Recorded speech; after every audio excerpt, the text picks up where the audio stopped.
मसीह यस्सु के पाक और जलाली नाम में आज सुबह आप सबको सलाम। मैं उम्मीद करता हूं कि आप सब खुदावन के फजल से खुश हैं और शादमान हैं। आमीन, हालेलुया। खुदावन की शुक्रगुजारी करते हैं आज के दिन के लिए, ये खूबसूरत लम्हात जो खुदावन ने हमें बख्शे कि हम खुदावन की वर्शिप कर सकें, खुदावन के नाम के जलाल के लिए इकट्ठे हो सकें, अपने मौजज़ात को रिसीव कर सकें और आज खुदावन के कलाम को सुन सकें।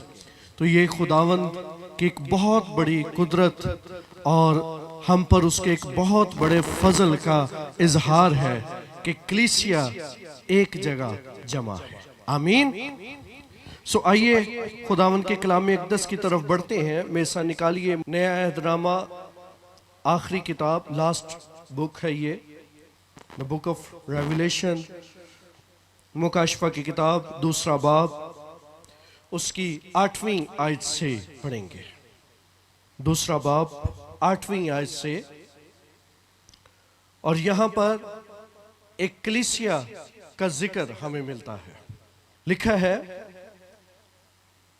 और सुमरना की कलीसिया के फरिश्ते को ये लिख कि जो अव्वल और आखिर है और जो मर गया था और जिंदा हुआ, वो ये फरमाता है कि मैं तेरी मुसीबत और गरीबी को जानता हूं। मैं तेरी मुसीबत और गरीबी को जानता हूं, मगर तू दौलतमंद है, और जो अपने आप को यहूदी कहते हैं और है नहीं बल्कि शैतान की जमात हैं, उनके लान तान को भी जानता हूं। जो दुख तुझे सहने होंगे उनसे खौफ न कर। देखो, इब्लीस तुम में से बाज को कैद में डालने को है ताकि तुम्हारी आजमाइश हो, और 10 दिन तक मुसीबत उठाओगे। जान देने तक भी वफादार है तो मैं जिंदगी का ताज दूंगा। जिसके कान हो वो सुने कि रूह कलीसियाओं से क्या फरमाता है।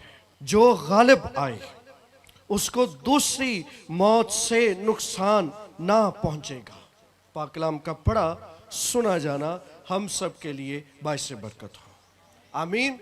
ये हवाला और इस कलीसिया का तज़किरा मैं उम्मीद करता हूं कि हम में से बहुत से लोगों ने पहले सुना हुआ है।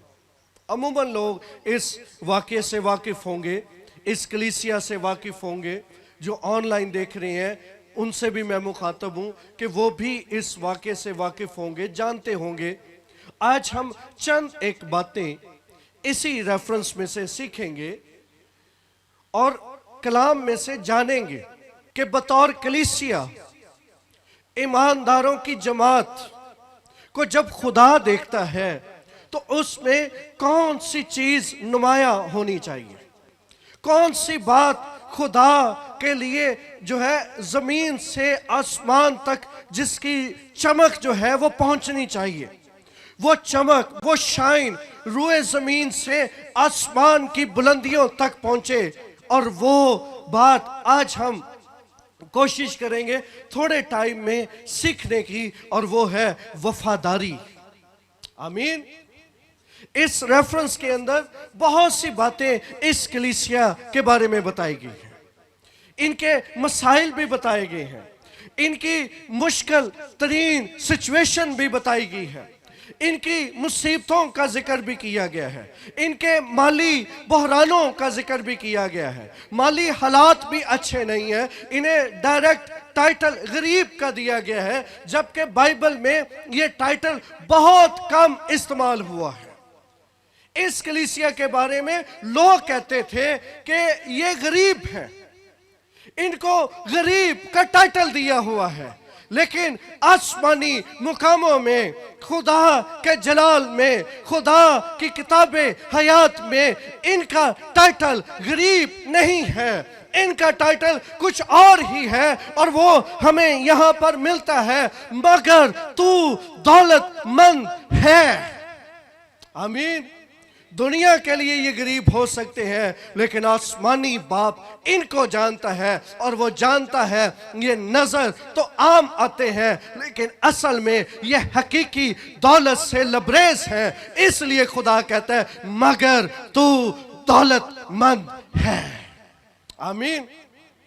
जब हम इस रेफरेंस पर गौर करते हैं तो हमें नजर आता है बहुत दफा कई लोग जो है इसकी तफसीर भी यूं करते हैं और वो दौलत को और दौलतमंदों को एक खासा क्रिटिसाइज भी करते हैं। दौलत को और दौलतमंदों को बाज़ औक़ात उसकी गलत तफसीर भी की जाती है और एक बड़ा रेफरेंस उठा कर दिया जाता है। देखें जी, यीशु ने नहीं कहा कि किसी दौलतमंद का आसमान की बादशाही में जाना ऐसे ही है जैसे सुई के ऊंट का गुजर जाना। तो यहां से क्या मुराद ली जाती है, क्या सिखाया जाता है, क्या तनकीद की जाती है कि दौलत पाई जी बड़ी माड़ी चीज है, दौलत अच्छी चीज नहीं है, दौलतमंद बना हो। लेकिन मैं ये कहता हूं कि वो दौलत उनके लिए तो बुरी हो सकती है जो दौलत से मोहब्बत करते हैं, लेकिन जिनके पास हकीकी दौलत है, जिनके पास आसमानी दौलत है, जिनके पास यीशु नासरी मौजूद है, वो ऐसी दौलत को रखते हैं जो उनसे कभी छीनी ना जाएगी और वो हमेशा बढ़ती जाती है और हमेशा उस दौलत पर कोई कीड़ा, कोई जंग, कोई निशान, कोई चोर नकब नहीं लगा सकता, क्योंकि वो दौलत आसमानी दौलत है। हालेलुया। इसलिए हमारे पास कौन सी दौलत होनी चाहिए? आसमानी दौलत होनी चाहिए। आमीन। और दूसरे नंबर पर अगर कोई माली तौर पर स्ट्रांग हो जाए तो ये भी खुदावंद ही बरकत देता है। ये अब आगे उसका करैक्टर है कि वो कितना खुदावंद में मगन रहता है और कितना दुनिया की दौलत में मगन रहता है। ये आगे उसका इम्तिहान है, ये आगे उसकी आजमाइश है। लेकिन दौलत बुरी चीज नहीं है। दौलत बुरी चीज अगर बुरी होती तो खुदा खुद ना वादे करता कि मैं तुझे जो है कौमें जो है मिरास के लिए दे दूंगा, जमीन के इंतहाई हिस्से तुझे दे दूंगा, चीजें तेरी होंगी, सोना चांदी तेरा होगा। ये खुदा ने ऐसे ही नहीं कहा हुआ। दौलत अच्छी चीज है, खुदा बरकत देता है, लेकिन आगे हम पर जो मुनस्सर बात है वो ये है जो आज का मेरा मजमून है, हम उसके बाद कितना खुदा में वफादार रहते हैं। आमीन। हमें खुदा चेक करता है, किसी को दौलत देकर चेक करता है और किसी को दौलत के बगैर चेक करता है। हर एक चीज में खुदा चेक करता है। गरीब लाजर, गरीब आदमी को चेक किया जा रहा है दौलत के बगैर। अमीर आदमी को चेक किया जा रहा है उसकी दौलत के साथ। जो चीज भी हमारे पास है उन चीजों में खुदा चेक क्या करता है? हमारी वफादारी, हम कितने वफादार रहते हैं। और यहां पर कलाम में आज जो हम वर्स पढ़ रहे हैं, बाइबल में लिखा है जान देने तक भी वफादार रह। वफादारी की लिमिटेशंस कितनी है? वफादारी कोई 1 या 2 साल का कोर्स नहीं है। वफादारी एक ऐसा तवील सिलसिला है जिसमें खुदा हमारे साथ चलता है वफादारी के साथ, और खुदा भी तवक्को करता है मेरा बंदा, मेरी बेटी, मेरा बेटा मेरे साथ वफादारी के साथ चले। और जब ये दोनों चलते हैं तो खुदा अजर देता है और हर जगह पर खुदा साथ नजर आएगा। आमीन। वफादार शख्स की बात ही अलग है। मैं गौर कर रहा था तो मैं सोच रहा था कि वफादारी उस लिबास की मानिंद है जो कभी मांद नहीं पड़ता, जो कभी पुराना नहीं होता। वफादारी एक ऐसे लिबास की मानिंद है जो कभी पुराना नहीं होता। वो हमेशा हमेशा शाइन, उसकी ब्राइटनेस हमेशा रहती है। वजह क्या है? क्योंकि उसकी शाइन की वजह इंसान की वो वफादारी और उसकी कमिटमेंट है जो वो अपने कामों से जाहिर करता है। फिर वफादारी को मैं यूं भी समझ रहा था कि वफादारी उस घर की मानद है, वफादारी उस घर की मानद है जो हजारों मुसीबतों और हर किस्म के तूफानों में हमेशा कायम रहता है। और ना सिर्फ वो छत खुद कायम रहती है बल्कि औरों को भी संभालने का वसीला बनती है। आमीन। नूह की बात अगर हम करें, पूरे पैसेज के अंदर नूह का करैक्टर हमें नजर आता है। वो खुदा के साथ वफादार रहा, वो खुदा के साथ चलता रहा, लेकिन ये ऐसे घर और छत की मानद साबित हुआ जिसकी शैडो में, जिसकी पनाह में ना सिर्फ वो बल्कि उसकी बीवी, उसकी औलाद भी प्रोटेक्ट रहे, महफूज रहे, क्योंकि ये कभी भी मांद नहीं पड़ती और बड़ी से बड़ी मुश्किल हालात में भी ये कायम रहती है। आमीन। इसलिए खुदा हमसे डिमांड करता है कि हम वफादार रहें। तो दो बातें मैं आपकी खिदमत में अर्ज की हैं। वफादारी उस लिबास की मानद है जो कभी पुराना नहीं होता, वफादारी उस घर की मानद है, उस छत की मानद है जो कभी गिरती नहीं है बल्कि संभाल लेती है। इसलिए आज शुभ पैगाम ये दे रहा हूं मेरी बहनों, भाइयों, बुजुर्गों, नौजवानों, हमारी वफादारी की चमक जमीन पर इतनी ब्राइट होनी चाहिए, इतनी चमकदार होनी चाहिए, इतनी शानदार होनी चाहिए कि इसकी चमक ना सिर्फ जमीन पर बल्कि इसकी चमक आसमान तक पहुंचे और खुदा देखे उस चमक को। आमीन।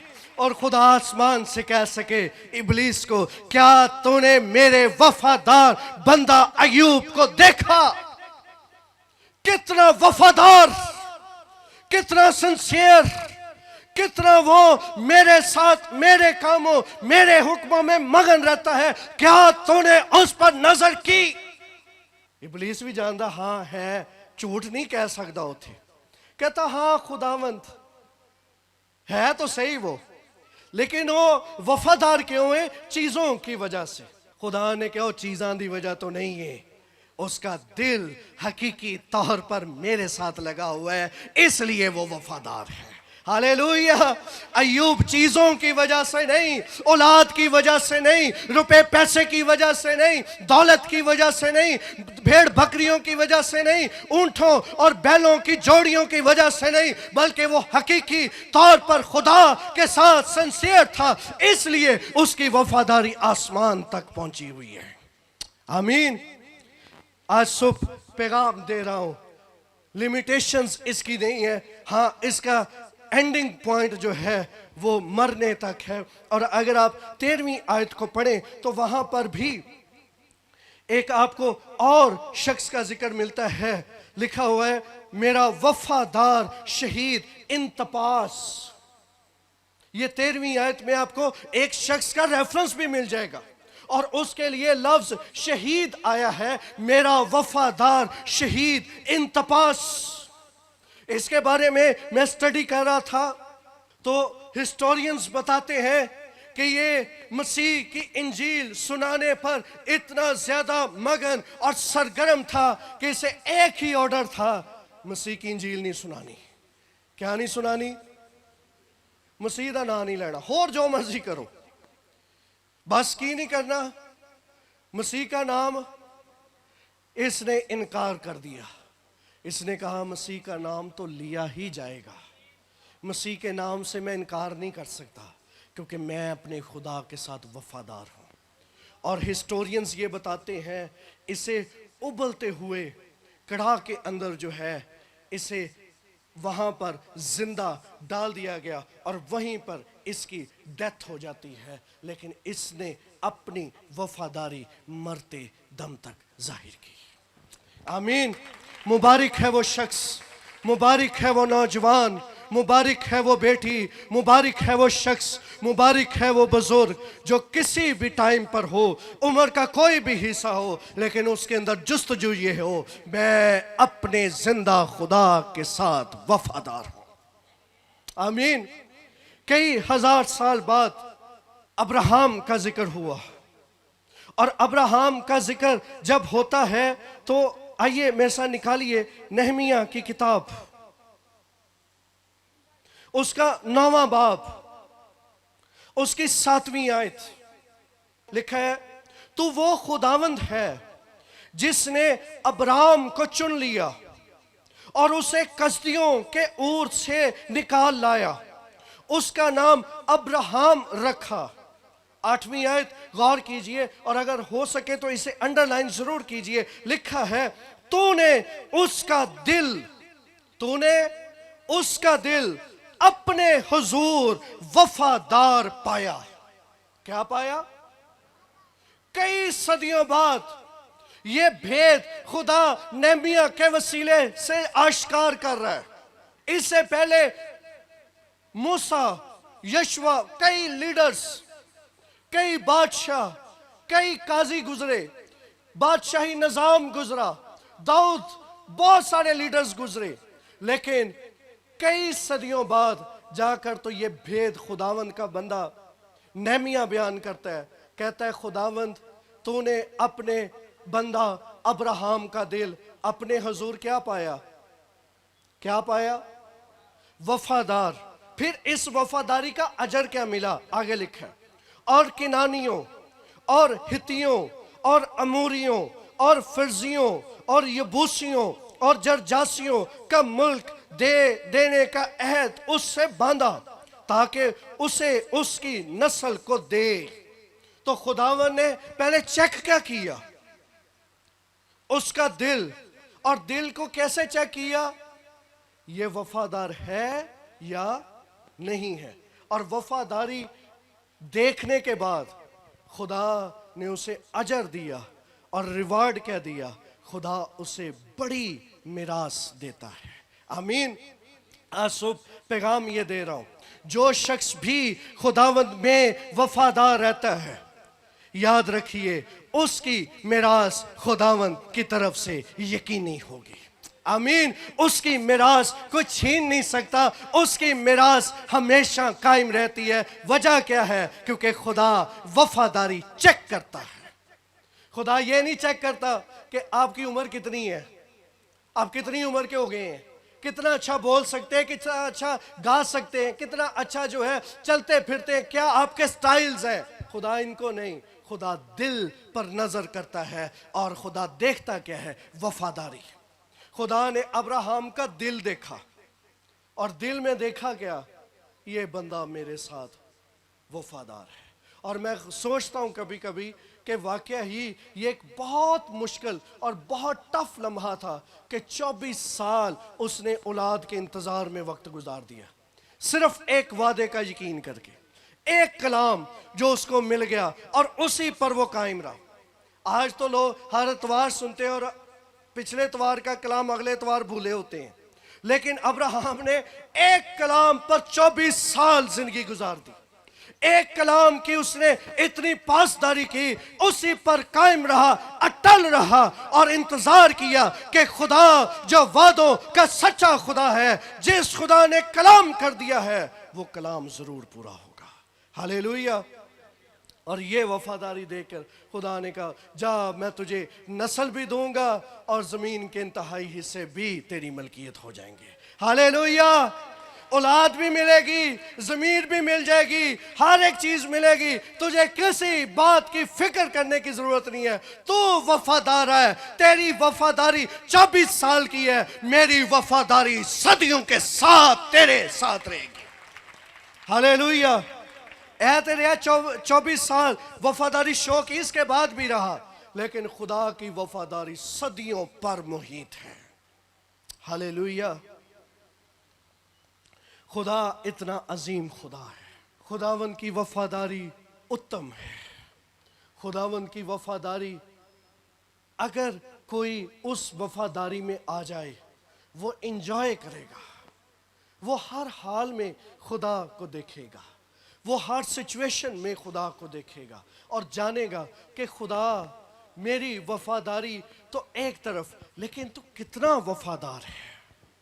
और ये वफादारी अगर आप शागिर्दों की जिंदगी में देखें तो आपको नजर आएगी। एक वक्त आया जब शागिर्द कश्ती में, झील में बड़े हचकोले खा रहे हैं, बड़े टफ टाइम में है, झील के अंदर जो है तूफान आया हुआ है, लेकिन एकदम से उन्हें एक शख्स उसी तूफान में पानी पर चलता हुआ नजर आ रहा है। और वो कौन था? खुदावंद यीशु मसीह। खुदावंद यीशु मसीह ने साबित क्या किया? ये तूफान जिसमें तुम गुजरे हो, मैं तेरे साथ खड़ा हूं। हालेलुया। ये खुदा की वफादारी है। हालात चाहे जैसे मर्जी क्यों ना हो, खुदा हमें किसी भी हाल में छोड़ता नहीं है, बशर्ते इंसान वफादार हो। लेकिन जिसकी वफादारी होनी है, कभी कभार जिसकी वफादारी हुई टाइम के साथ, जिसका दिल किया तो कभी वफादार हो गए, जब दिल किया बेवफाई कर ली, उनकी जिंदगी में कोई बड़े काम नहीं होते हैं। आप पढ़िए मेरे साथ, निकालिए एक रेफरेंस, मुकाशफा की किताब। जो ऑनलाइन देखने वाले हैं वो भी मेरे साथ निकालिए। मुकाशफा की किताब 17वां बाब 14वीं आयत लिखा है, वो बर्रे से लड़ेंगे और बर्रा उन पर गालिब आएगा। कुव्वतें लड़ेंगी, जंग होगी, लेकिन बर्रा क्या है? आवाज थोड़ी आई है। बर्रा क्या है? गालिब आएगा, क्योंकि वो खुदावंदों का खुदावंद और बादशाहों का बादशाह है, और जो बुलाए हुए हैं और बरगुजीदा हैं, और नंबर 3 और वफादार उसके साथ हैं। वो भी क्या आएंगे? वो भी क्या आएंगे?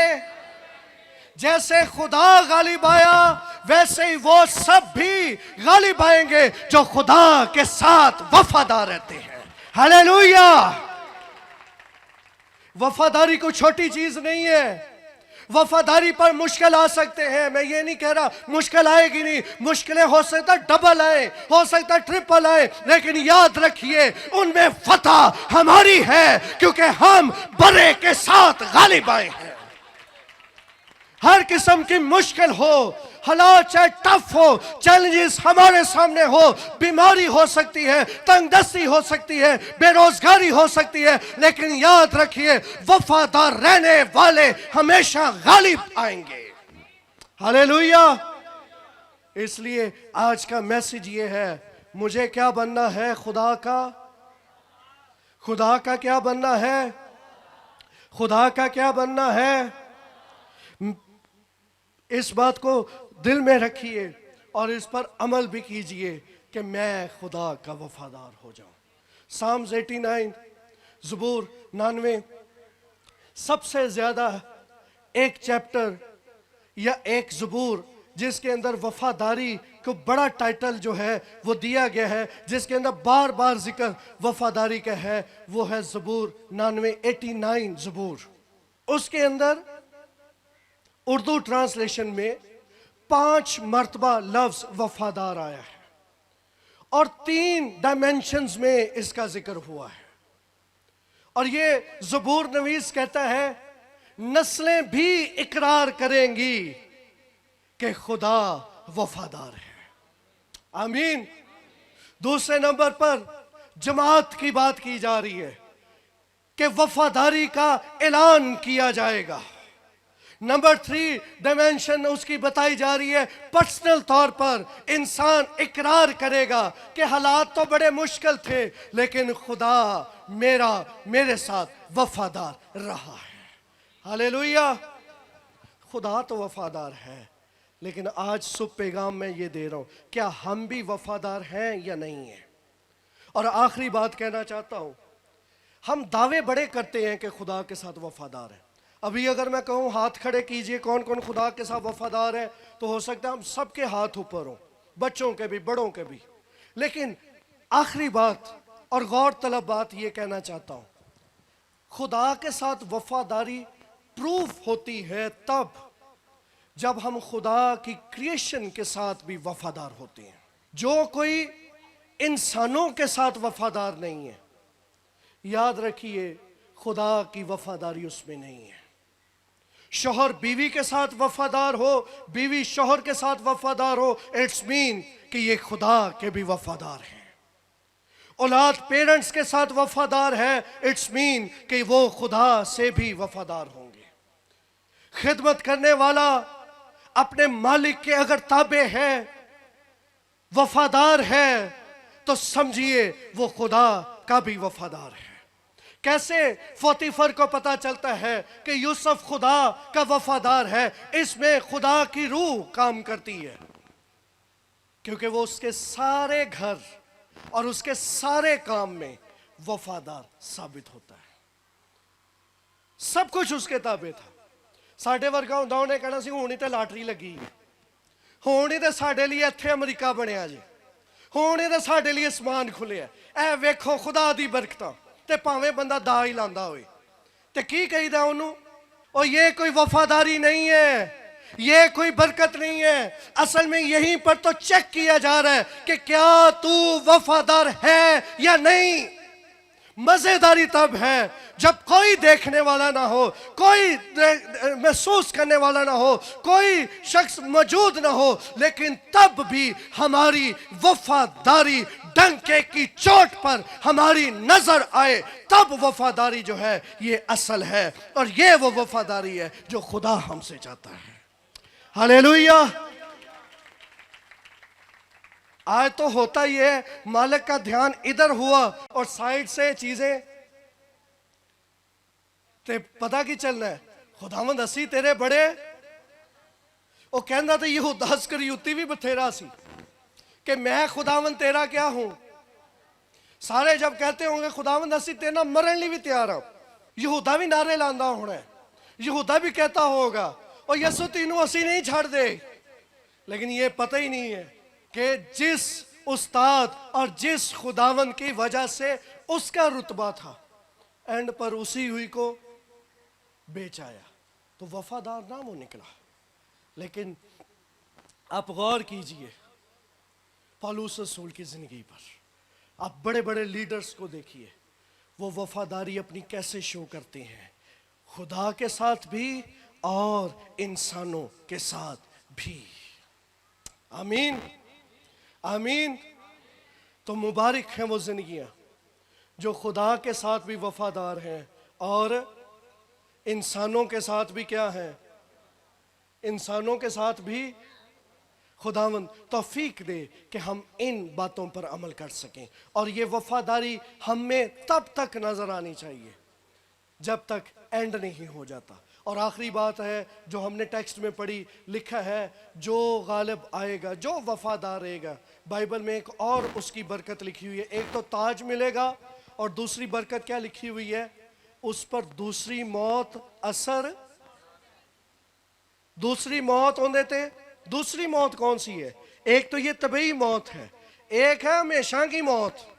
जैसे हमेशा की जिंदगी वैसे ही हमेशा की दूसरी मौत ये, उनके बाद बचन का कोई भी चांस। लेकिन जो इस रुए जमीन पर वफादार होगा उस पर वो दूसरी मौत, अबदी हलाकत कुछ असर नहीं करेगी, क्योंकि खुदा उसे वहां से बचाएगा। Hallelujah hallelujah. इसलिए आज का पैगाम आपको देना चाहता हूं, आओ मेरी बहनों भाइयों बुजुर्गों, हम खुदा और इंसानों के साथ वफादार हों।